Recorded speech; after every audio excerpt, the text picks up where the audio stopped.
राम राम जी सभी को। आशा करती हूँ आप सभी स्वस्थ होंगे, मस्त होंगे। और अपना जो आप बीती का एपिसोड चल रहा है, तो ये उसका नेक्स्ट पार्ट है। 6 से 7 पार्ट आ चुके हैं। देखो, मैं पहले भी बोल चुकी हूँ और मैं फिर बोल रही हूँ कि लाइफ की जर्नी ना खुद के मुंह से बताना बहुत मुश्किल होता है। और बहुत सी चीज़ें ऐसी हैं जो हमें बहुत हार्ट करती है। मैं जब ये वीडियो बनाती हूँ तो कई मोमेंट ऐसे आ जाते हैं कि उनको लेके मेरा पूरे दिन मूड ऑफ रहता है। कई लोग बोलेंगे कि फिर क्यों बनाती हो, तो देखिए, मैं चाहती हूँ, मेरे दिल से इच्छा है कि मैं ये वीडियो बनाऊं। मैं चाहती हूँ कि मैं अपना जो मेरा बीत चुका है सब जाने। उसके बाद फिर मेरा रूटीन डे व्लॉग चलेंगे। तो व्लॉग के लिए ना आप सबको मेरा बारे में जानना बहुत ज़रूरी। उस वीडियो में बीच में मैंने एक पार्ट छोड़ दिया था। मैं नहीं चाहती थी उसको बनाना, क्योंकि वो पार्ट ना मेरी लाइफ का बहुत बेकार पार्ट है। फिर मुझे लगा कि नहीं, जब लाइफ जर्नी चल ही रही है तो इस वीडियो का भी आना बहुत ज़रूरी है। तो मैंने बताया था कि मैं अपने हस्बैंड के साथ चंडीगढ़ चली गई थी। तो मैं उन्हीं के साथ चंडीगढ़ रहती थी। तो जून की छुट्टियों में मैं घर आई हुई थी। जून की छुट्टियां तकरीबन 1 महीना रही। 23 जून को अपने ससुराल से चंडीगढ़ के लिए निकल रही थी। तो उस टाइम मेरे भाई का फ़ोन आया था कि छुट्टी हो गई है जून की। जैसे कि जून की छुट्टियों में मैक्सिमम लड़कियां अपने मायके जाती हैं, अपने भाइयों से मिलने, अपने माँ बाप से मिलने। तकरीबन सभी अपने मामा के यहाँ जाते हैं जून की छुट्टियों में। तो मेरे भाई ने फ़ोन किया कि क्यों नहीं आ रही हो। तो मैंने बोला, भैया यूँ की छुट्टियाँ ख़त्म हो गई हैं, मैं फिर कभी आऊँगी। क्योंकि मेरे हस्बैंड को पसंद नहीं था, मेरे ससुराल वालों को पसंद नहीं था कि मैं मायके जाऊँ। वो मुझे जाने नहीं देते थे। मैं ये बोल के अपने भाई को और चंडीगढ़ चली गई बेटे को लेके। ये 23 जून की बात है। उसके बाद 3 जुलाई को मेरे हस्बैंड मुझे बोलते हैं कि तुम्हारे भाई का एक्सीडेंट हो गया है और तुम्हें घर पे बुलाया है। मेरे हस्बैंड छुट्टी उट्टी लेके आए। फिर मैंने मेरी माँ को कॉल किया तो मेरी माँ ने बोला कि हाँ, एक्सीडेंट हो गया है, मैं उसको डॉक्टर के यहाँ लेके जा रही हूँ। मुझे बस इतना ही बात हुआ था मेरा। उसके बाद मेरे हस्बैंड ने छुट्टी ली, हम फटाफट घर के लिए निकले। हमें गाड़ी नहीं मिल रही थी, तो हम अम्बाला तक बस में आए और अम्बाला से हमने गाड़ी की। मैं बस में भी फ़ोन कर रही थी मम्मी को कि मम्मी, जैसे तैसे करके आप इसको हॉस्पिटल पहुंचा दो, आगे मैं आके संभाल लूंगी, मैं अपने आप देख लूंगी। बस मेरे भाई को जब तक मैं आऊं, जब तक ठीक रखो, जहां ले जाना होगा, जो करना होगा, मैं अपने आप देख लूंगी, बस मेरे को एक बार आने दो। अम्बाला से हमने गाड़ी की। मतलब 6-7 घंटे का रास्ता है, तो मुझे बहुत लेट हो गया था।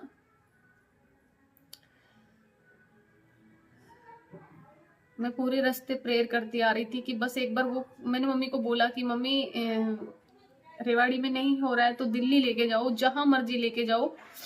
पहले जब चले थे तो बोले थे कि रेवाड़ी आ जाओ, रेवाड़ी लेके जा रहे भाई को। आधे रास्ते में फोन आया कि नहीं, घर पे ही ले आना। वो अभी ठीक है, उसको घर ले आए। फिर उसके बाद मम्मी से कोई बात नहीं हुई मेरी, कोई बात नहीं करवा रहा था, फोन नहीं उठा रहा था। तो मुझे थोड़ा डर लगने लग गया था।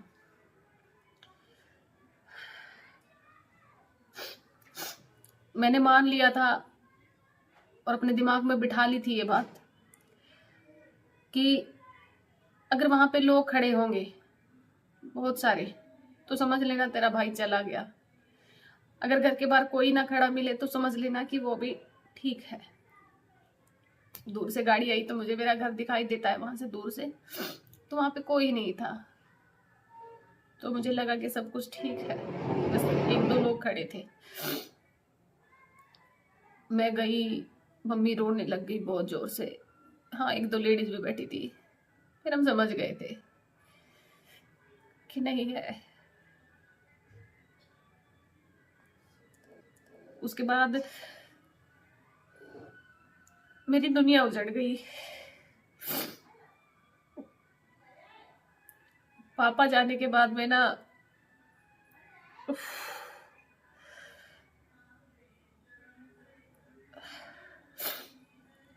भाई ने मेरी शादी की थी, मेरे लिए तो सब कुछ भाई था।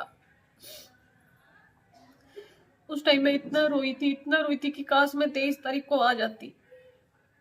फिर पता चला कि भाई का तो दाह संस्कार कर दिया और बहुत टाइम हो गया उसको। मैंने मेरे भाई को लास्ट टाइम में भी नहीं देख पाई थी।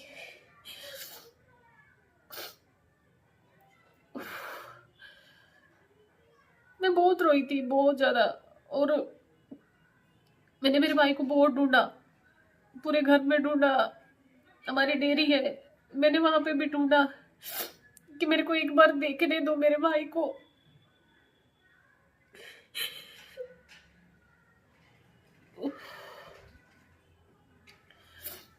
उस टाइम पे मेरा बड़ा भाई है, मेरे बड़े पापा है, कहने को सब है।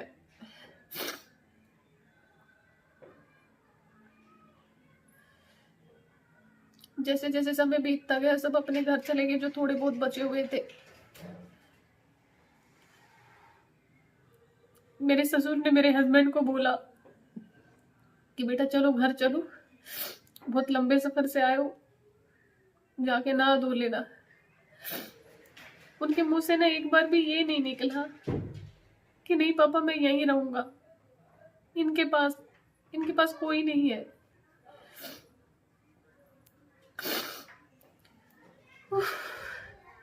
मेरे हस्बैंड मेरे ससुर के साथ चले गए। शाम के तकरीबन 6-7 बज रहे होंगे, सब अपने अपने घर चले गए।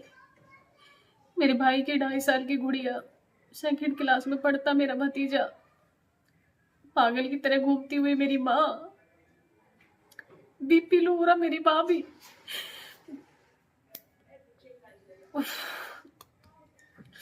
बस हम यही लोग थे घर पे। वो रात ना मैं जिंदगी में कभी नहीं भूल सकती, कभी भी नहीं भूल सकती उस रात को मैं। वो रात मेरी जिंदगी में इतना बड़ा बदलाव लेके आई है कि मुझे अपनों से ही भरोसा उठ गया, अपनों से ही। रात के 2:30 बज रहे थे, मेरी गुड़िया बहुत छोटी थी, मेरे भाई की बच्ची जो है 2.5 साल की थी। जैसे ट्रैक्टर आ रहे थे ना तो उड़ जा रही थी और उठ के बोल रही थी बुआ पापा आए। एकदम बच्चा चिमक जाता है ना ऐसे। मैंने उसको छाती पे लगा के सुला रखा था, एक हाथ पे ईशांत को सुला रखा था। फिर देखा कि मम्मी नहीं है घर पे, रात के 2 बज रहे थे। मम्मी को ढूंढने गई तो डेयरी में मम्मी भाई को मिट्टी में ढूंढ रही थी, हर कोने में ढूंढ रही थी। मम्मी को बहुत मुश्किल से लेके आई मैं वापस घर। मम्मी को लाके घर पे सुलाया, इतने में भाभी बेहोश होने लग गई। मैं रात के टाइम गांव में जाके अकेली लड़की डॉक्टर लेके आई और अपनी भाभी को दिखाया। मुझे हल्का लग रहा है अपनी यूट्यूब फैमिली से ये सब कुछ शेयर करने के बाद, क्योंकि देखो ऑडियंस जो होती है ना वो एक आर्टिस्ट या एक कलाकार के लिए ना भगवान का रूप होती है। तो मेरी यूट्यूब पे जितनी भी मेरी फैमिली है, मैं चाहती थी कि वो सब मेरे बारे में जाने। अब जो रूटीन में चलेगा, अब वो सब मेरे बारे में जानते हैं, अब रूटीन में जो चलेगा वो डेली रूटीन व्लॉग चलेंगे। तो चलिए, आप सभी का धन्यवाद है मेरी वीडियो देखने के लिए।